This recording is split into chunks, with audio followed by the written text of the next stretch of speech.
கப்பாப் ரலியவனை பற்றி ஒரு சம்பவம் சொல்கிறேன். ரசூலா பயன் நடத்துவாங்க தாருல் அர்கமில். கப்பாப் ரலியவன் என்ன பண்ணுவாங்க, அடிமை அவங்க, வேலைக்காரங்க கிடையாது, அடிமை.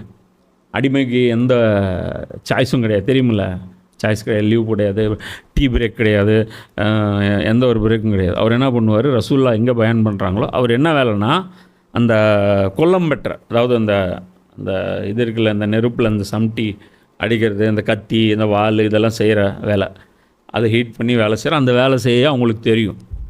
அது ஒரு பெண்மணிங்க வந்து அவங்க அடிமையாக இருந்தாங்க. இவங்க போய் என்ன பண்ணுவாங்க, ரசூலோட பயானை போய் கேட்டுவிடுவாங்க. ஏன்னா அங்கே தீன் கற்றுக் கொடுக்குறாங்க இல்லையா, அந்த பயானை போய் அவங்க கேட்குறதுக்கு போவாங்க. போயிட்டு வரும்போது ஒரு நாளைக்கு வந்து ஓனர் வந்துட்டார். இவர் கடையில் இல்லை, ஓனர் வந்துட்டார்.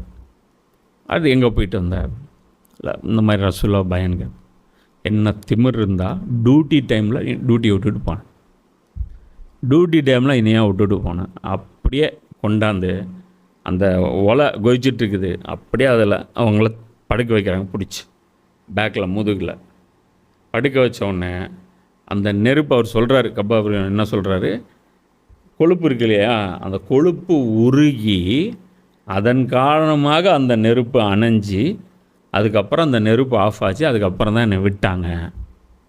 அந்த தழும்பு அவங்களுக்கு பின்னாடி அப்படியே இருந்துச்சு. புரியுதா? அப்போ இவங்கெல்லாம் என்ன பண்ணாங்க, புரியுதா? அப்போ புரியுதா? அந்த இடத்துல கிளாஸில் போனால், அந்த கிளாஸ் குரான் கிளாஸ் அங்கே நடக்குது, ரசூலா நடத்துகிறாங்க, இவங்க திட்டுறாங்க, என்ன வேணாலும் பண்ணுறாங்க. அவர் என்ன பண்ணுறாரு, எவன் வேணாலும் திட்டு, என்ன வேணாலும் போ, அல்லாவுடைய நிந்தனைக்கு அவங்க எதுவுமே பண்ண மாட்டாங்க. புரியுதா?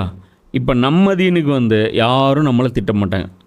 தொழுக நம்ம நினைப்பாங்க, திடீர்னு தொப்பி போட்டு ஜுப்பா போட்டுவா, மாஷல்லா டேஸ்வா, நல்லா ரொம்ப டெவலப் ஆகிட்ட நீ, நல்லாவுடைய தீனில் கையில் தஸ்பி வச்சிரு, இன்னும் பாராட்டுவாங்க.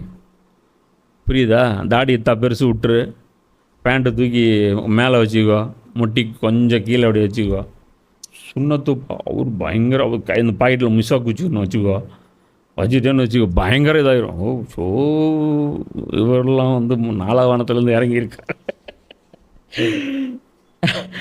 ஆனால் அல்லாஹ் சொல்கிறதெல்லாம் பாரு, பிரச்சனை வரும், என்னை நேசிச்சா என்ன, ஆனால் உங்களால் நேசிக்க முடியாது, அதனால் நான் வேறு ஆள் நேசிக்கிற ஆளை நான் செலக்ட் பண்ணிக்குவேங்கிறான். அல்லாஹ் நேசிக்கிறது கஷ்டங்கிறான். புரியுதா? அல்லாஹ்வுடைய பாதையில் இந்த மாதிரி, அதாவது இந்த சக ஜமாத் காட்களை டைஜஸ்ட் பண்ணுறதும் கஷ்டங்கிறான்.